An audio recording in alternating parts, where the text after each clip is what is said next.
अस्सलामुअलैकुम वीवर्स, जैसा कि आपको मालूम है कि कल पाकिस्तान अपना दूसरा T20 मैच हार गया है।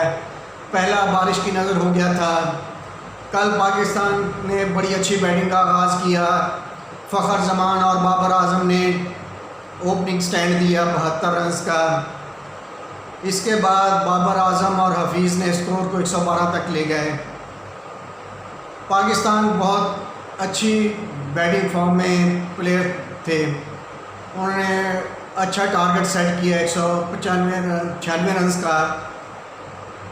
इसमें थोड़ी सी खामी यही रही कि आखिरी लम्हात में जब हफीज़ स्ट्राइक कर रहे थे तो इफ्तिखार जो थे उन्होंने कुछ बालें आके ज़ाया कर दी, जिन पर अगर वो भी स्ट्राइक करते तो शायद पाकिस्तान 200 प्लस का टारगेट देता है इंग्लैंड को। खैर, मुबसरीन तो ये कह रहे थे कि ये 195 जो पाकिस्तान ने बनाए हैं ये बहुत अच्छा टारगेट दिया है इंग्लैंड को, मगर इंग्लैंड ने इस टारगेट का प्रेशर नहीं लिया और आते ही अच्छी बैटिंग का आगाज़ किया। जैसे जैसे वो प्लेयर पाकिस्तानी बॉलर को फेस करते जा रहे थे उनका एतमाद बहाल होता गया और इंग्लैंड ने भी 66 रन्स का ओपनिंग टारगेट दिया, ओपनिंग स्टैंड दिया। इसके बाद शादाब खान की तो बड़ी अच्छी बॉलों पर दोनों ओपनर आउट हो गए। अब डेविड मिलान और मॉर्गन खेलने आए।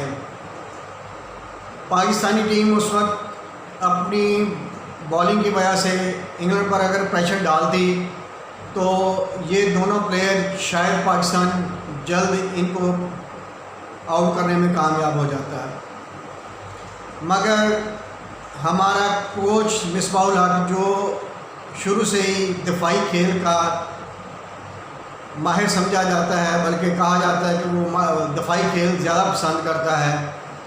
टेस्ट मैच में तो ये कामयाब हो जाते हैं, मगर T20 जो है इसमें दिफाई खेल नहीं चलता, क्योंकि मैच का फ़ैसला होना है, ये बराबर तो हो नहीं सकता। लिहाजा कप्तान को कप्तानी करने नहीं दी गई। मिसबाहुल हक बाहर से मशवरे देते रहे और कप्तान उन पर अमल करते हुए दिफा पे आ गए। और इसमें एक अहम बात यह है कि मोहम्मद आमर जो मुकम्मल फिट नहीं थे उन्हें कल खिलाया गया।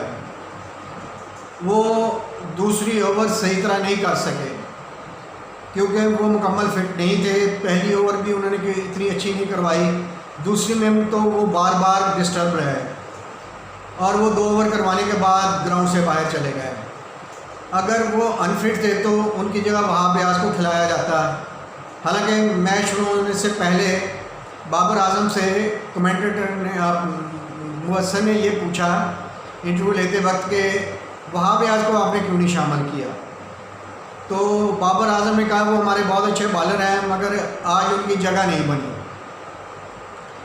हालांकि अनफिट मोहम्मद आमर से बेहतर था कि वहाँ पर रियाज को खिलाया जाता। और ऐसे अगर बात करें तो हैदर अली को साथ ले गए हैं, इंतहाई अच्छी बैटिंग परफॉर्मेंस देते आ रहे हैं हैदर अली, मगर वो बाहर बाउंड्री लाइन से बाहर बैठे हैं अपनी बारी के इंतज़ार में। खुशदिल खान अच्छा बैट्समैन है, वो भी बाउंड्री के बाहर बैठा इंतज़ार कर रहा है कब उसकी बारी आती है। शोएब मलिक जो मिसबाहुल हक के साथ खेले हुए हैं, मिसबाहुल हक उन्हें पसंद करते हैं कि वो जितनी देर तक खेल सकें वो खेलें।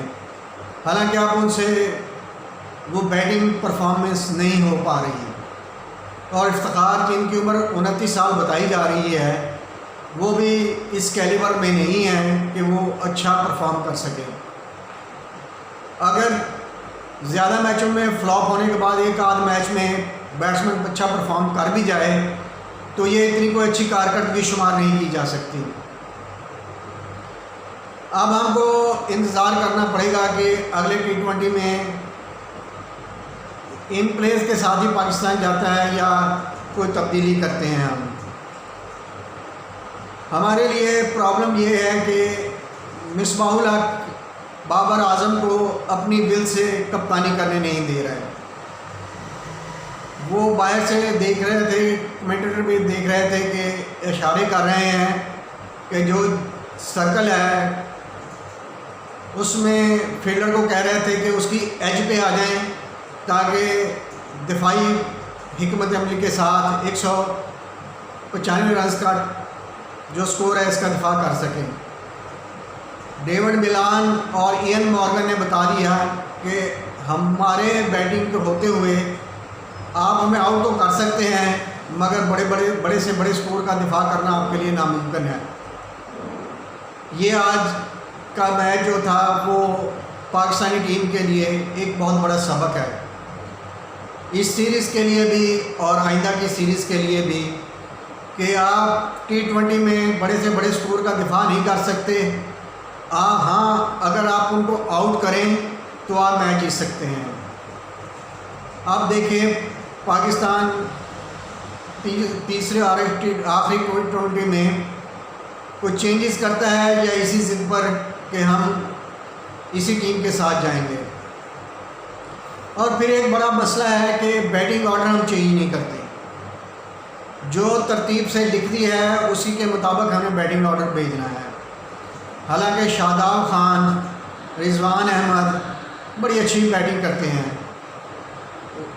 इफ्तिखार अहमद की जगह अगर शादाब खान को भेजते या शुएब मलिक से ऊपर भेज देते शादाब खान को, तो वो स्पिनर को बहुत अच्छा खेल रहे थे। और कल आतर रशीद ने सबसे अच्छी बॉलिंग की। अगर उनकी बॉलिंग के होते हुए शादाब खान को भेजा जाता तो ज़्यादा बेहतर था।